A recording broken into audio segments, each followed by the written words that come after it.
Yourself at all times. Any questions? Let's get it on!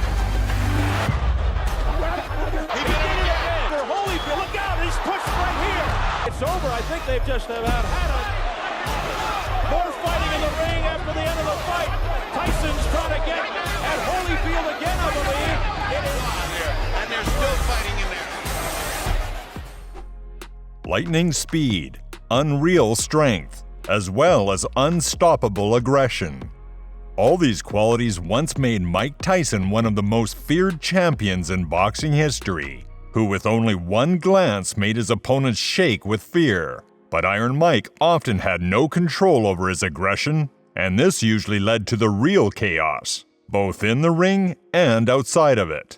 And today in this video we will talk about the situation when Mike Tyson completely lost control during the fight and what happened there.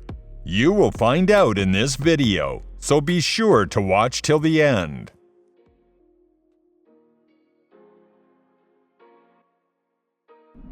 Tyson's success came lightning fast. The American was barely 20 when he became the world heavyweight champion, the youngest in boxing history.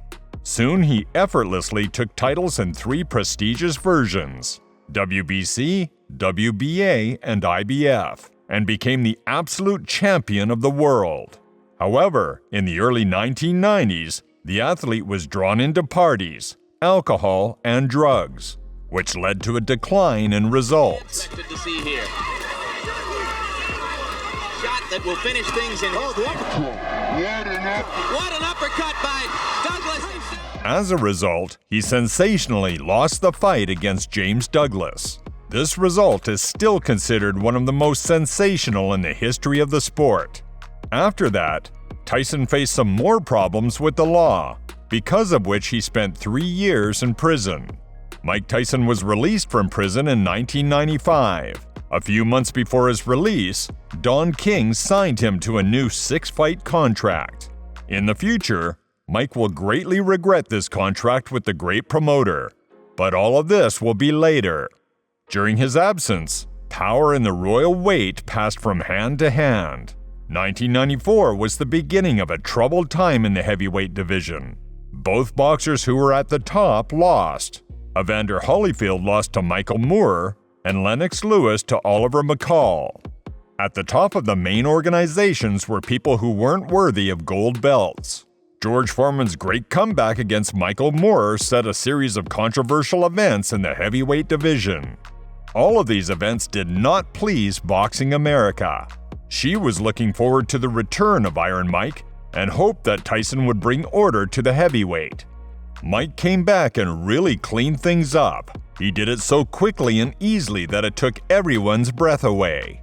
After warming up against Peter McNeely and Buster Mathis, Tyson took on the new champions, spending less than 9 minutes on Frank Bruno and Bruce Seldon. And so, less than a year after his return, Mike Tyson got his hands on 2 major heavyweight titles, WBA and WBC. The American public finally saw the real owner of the heavyweight. Titles have been won and must be defended. And then there were problems. Mandatory challenger for the WBC was Lennox Lewis, who returned from defeat with a string of victories. A fight against Lewis wouldn't make a lot of money in 1996. Who was Lennox? He was a mixture of Brit, Canadian, with the addition of Jamaican blood, who lost to a drug addict, Oliver McCall. Approximately in this way, the future heavyweight leader was perceived in 1996. Don King, realizing this, paid Lewis $4 million compensation, more than any of the previous fees to British boxers, and left him the right to box against the winner of the Tyson-Holyfield fight. This suited Lennox, but did not satisfy the World Boxing Council, which stripped Mike Tyson of the world champion title. Mike against Evander was cancelled as many as 4 times in 1990-1991. What could be better than organizing what the whole world wanted to see? Don quickly settled all the formalities and the fighters were in the same ring on November 9, 1996. Tyson was the favorite. Out of 63 boxing experts in America, 61 bet on Mike's victory. The beginning of the fight surprised everyone. It is worth noting here that Boxing America was so passionate about the return of Mike that no one paid attention to his condition, and Tyson himself did not allow this to be done, quickly destroying 4 extreme opponents. Iron was 30 years old, and for a long time there were no people in his corner who made him the king of the ring. But Tyson was winning, and no one talked about these nuances. And if someone was afraid about Mike, it was definitely not in a fight against a written-off Holyfield, who fought for 5 long rounds against a light heavyweight representative, Bobby Chaz, while Tyson himself destroyed 2 huge world champions. However, Evander and his new coach, Don Turner, had an excellent plan for the fight. It was important to endure the dangerous beginning. Evander acted simply.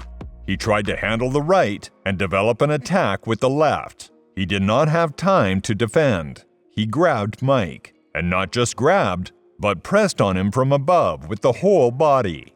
Tyson, on the other hand, wanted to certainly demolish his enemy, and to do it as quickly and easily as possible. The right cross and strong left from the side. All this without preparation. Mike's speed allowed him to throw a single right from a distance and be sure that the opponent did not have time to react in response. But Holyfield saw everything, and even missing a shot did not allow Iron Mike to start an attack at an average distance. This round, he's put order, he's put the kind of fight he wants. We know what it is, it's just not his fight. As we head for the bell. They continue to go after the bell. All you gotta do is stay calm, and it's you. You see everything. What, you want him to hit? In the second round, Evander unexpectedly went on the attack. It was a real surprise, furthermore. I don't think anybody can. Holyfield, Mitch Halpert had to break them apart again. Wild miss by Tyson. Good defensive tactics here by Holyfield at the end there by Tyson, but it was warded off nicely by Holyfield. Attrition battle. Yours truly being one of them.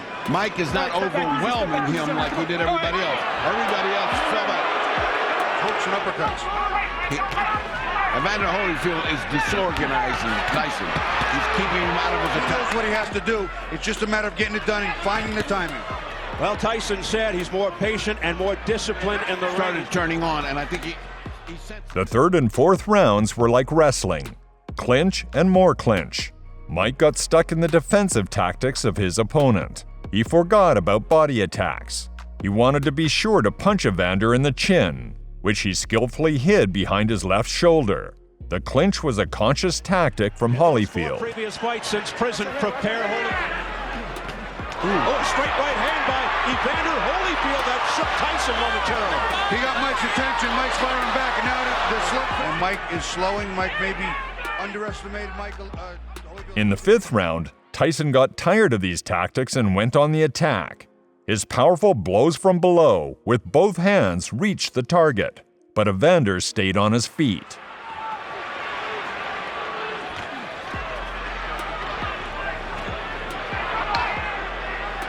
Up the middle from on the inside. He's not getting to Evander cleanly. Seconds of round number 3. As Holyfield looks to counterpunch off the swinging miss. That's saying Holyfield's looking to counter off your miss. We'll see what happens here, round 4.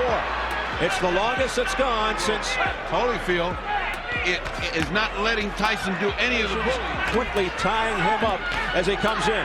Straight left hand there by Tyson, but a glancing blow. Back comes Holyfield by Holyfield. Tyson. And Evander has the reach. He should use that jab more. He was getting outboxed for the first 4 rounds, but that's a big left hook. a little confused now, a little tentative. He's no longer this aggressive animal. He's a little confused by what's going on. In the next segment, a fantastic event happened. A cut for Mike. This has never happened to him in his entire career. It discouraged him so much that a fatal mistake followed. Tyson remained in the front position after his attack, and Holyfield knocked him down. Look at this toe-to-toe. He's abandoning any kind of boxing and trying to land that one big shot. And that's a puncher's mistake. You lose rounds, and hope to get that knockout. Just a pinch. That was a big left hook. Accidental headbutt. Who's cut? Oh, Tyson is cut. Tyson is cut. 2. See, I've got him ahead by 3. Meaning that every round, you can only get a draw. That could have been Dangerfield digging to the body with a right uppercut. Vicious left. Holyfield also showing more hand speed. The chance of Holyfield. Less than a minute in round 6. Holyfield's closing like a champion, like the overachieving warrior that he is. Oh, down goes Tyson. A left hook. 35 seconds left in the 6th.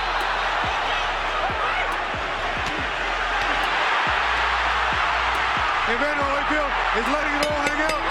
They continue to battle. Not about how you feel anyway. Put some heat on that jab. Evander already knew what to do next. In the 7th round, he began to hit jabs like a machine gun. This stopped Iron. If he managed to break through, then friendly hugs awaited him. Every now and then, fighters collide heads. Evander acted on the revenge of a foul, but he didn't cross that very line. It's one thing when you go dangerously with your head, and another thing when your opponent attacks you and your forehead is exposed to danger. Meanwhile, rounds went on, but the picture did not change. Mike began to get tired of the endless clinch, and Holyfield took round after round. Not going to get it done. Evander's zeroing in on a big shot. Tyson is confused, frustrated. He unleashed a flurry there. Tyson missing and Holyfield countering with a right uppercut. That wrestling is tiring. And stamina an issue as well in terms of Holyfield. In the 10th round, Tyson realized that it was time to put the enemy to sleep. Otherwise, he could lose the fight. He hit on the right, but Evander again withstood his best blow, and in the end struck right to right, and only the gong saved Mike from defeat. I'll tell you what, the crowd thought that Mike was hurt. This might have been a good shot. A combination by Holyfield to the head of Tyson. Work out, work out. Let go, let go. It was the tail end of my honeymoon, in November 8th. I flew in to see the fight, and it didn't happen. Good exchange. Ooh. Holyfield coming on. A right uppercut. Counter punch. Badly, or they let him have some in a round. Good combination, fast, outslicked him. But Tyson's force, the force of his blow is changing everything. Short left hook. He's trying to beat a man who has lost only once in 46 fights. Mike Tyson with a straight right hand, but a cut not looking good above the left eye of Mike Tyson. So now a Tyson, Tyson. Keep in mind the cut above the eye of Tyson. Evander Holyfield start to wear out as he does in all fights. If that's the case, that may be the only chance that Tyson has to pull this out. Fatigue has been a factor the last 2 fights with Bo and... You can't really handicap it. both unleashing. Mike is getting to that little level where he might need a knockout. I don't know what the judges are looking at. I don't know how much they give a favor. Showing you what kind of heart and what kind of competitor he is. And unleashing right uppercuts in the process. While he's doing it, he's punching. Yes. Well, he doesn't look like he's doing anything to overwhelm Holyfield. His strength is going to be a fact that sent Holyfield back to the body, and that's what takes the legs out. The power stuff is coming on now. And here is where corners save you or lose you. If Jay Bright and those guys don't know how to manage it, far from it. And then some. That it's getting to the point where either he gets a knockout or he's going to win this fight. A right hook followed by a left by Holyfield. And a straight right combination by Holyfield. Holyfield looking to air it out. Holyfield's unloading now. He's taking a shot. Tyson's in trouble. Looking to put Tyson down. And Tyson is not in trouble. He's saved by the bell. In fact, the break only postponed the challenger's sensational victory. Tyson did not recover. Holyfield ruthlessly finished him off early in the 11th round. The championship rounds, round 11. And now here we go. The guy that's tired here is Tyson. The guy that looks worn is Tyson, not Holyfield. Fight for the first time in a long time. Holyfield a chance from the crowd again. Little Holyfield. Holyfield continues to dig in. A left hook to the head. He's got Tyson in trouble. Tyson's ready to go. Shock was the least you could say about the end of this fight. Tyson, at a press conference, admitted his defeat and expressed words of admiration for his opponent. America, moving away from the shock, wanted to see this show again. June 28, 1997. The boxers entered the ring alive and well. Tyson was again the favorite. Behind the scenes of the terrible events of the second fight were the prophetic words of the former trainer of Mike Tyson, Teddy Atlas. If Mike doesn't knock Evander out at the start of the fight, he'll try to make this fight a no contest, because he knows what is in store for him after the fourth round. The beginning of the rematch was similar to the beginning of the first fight. Mike rushed to the attack, and Evander successfully met him several times with his right hand. The whole world saw how Tyson's legs trembled, but he stayed on his feet. Have Holyfield. Combination of the head. Evander Holyfield. Mike hit him. Left punch by Evander Holyfield with the left jab. Looking to set up. But you now jab for the throat. Jabbing for the throat. You're moving good. Keep off the center. Keep moving and punch. You got to punch. Don't wait on him. Bad intentions on the punches. There was also deja vu in the second round. From the collision of heads, Mike had a cut. In the first fight. He looks over to Mills Lane. There's a cut around the right eye of Mike Tyson from a clash of heads, I believe. Another look at it. Evander just kind of dives. There it is. Right there. Puts his head down and comes straight in. That's just what happened. And Mike said, In the third round, strange things began to happen to Tyson. The fight did not go according to his plan. He was pissed off. It should also be noted that this time Tyson was physically worse prepared. For some reason, he began to rapidly lose weight and went into the fight almost 4.5 pounds lighter than the first time. Mike found a way out of a difficult situation. First, he pressed his left elbow against Holyfield's throat. Referee Mills Lane warned him. And 36 seconds before the end of the third round, Tyson bit his opponent's right ear. Mills Lane gives him an earful. Back comes Tyson on the belt. Tyson with a short left hook to the head of Holyfield. A right hand by Mike. At first, no one understood. Evander jumped up and began to poke his glove in the ear area. Lane was standing there not understanding what happened to one of the fighters. And Mike caught up with Holyfield and pushed him in the back. It all happened in a split second. Mills Lane, having understood the situation, stopped the fight and removed 2 points from Tyson. Now they could disqualify him, but they've taken a point, that's for sure. Can you go on? Yes. Okay, 2-point deduction, the fight will go on. 2 points. 2 points off here. Can you believe it? You got a big, tough judge here. The fight continued and Mike bit Evander again. This time it was the left ear. The adrenaline rushing through Holyfield blocked the feeling of pain, and he reacted less to the second bite. However, when the round came to an end and the fact of the new bite was revealed, a crowd of people ran into the ring. The girl with the sign quickly left, and Mike rushed into a fight against one of Holyfield's team members. The conflict was resolved. Evander and his team left the ring without waiting for the result to be announced. I beat him, and all he could do was bite me.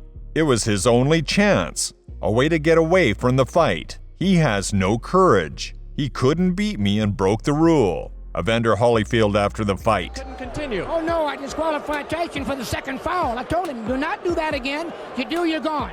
The decision was made to disqualify Mike. It was then that the prophetic words of Teddy Atlas came to mind. This fight went down in boxing history as one of the most gruesome and dirty events the sporting world has ever seen. With this, friends, we end our review.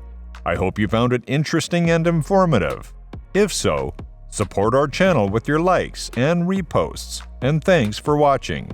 See you all soon. Bye.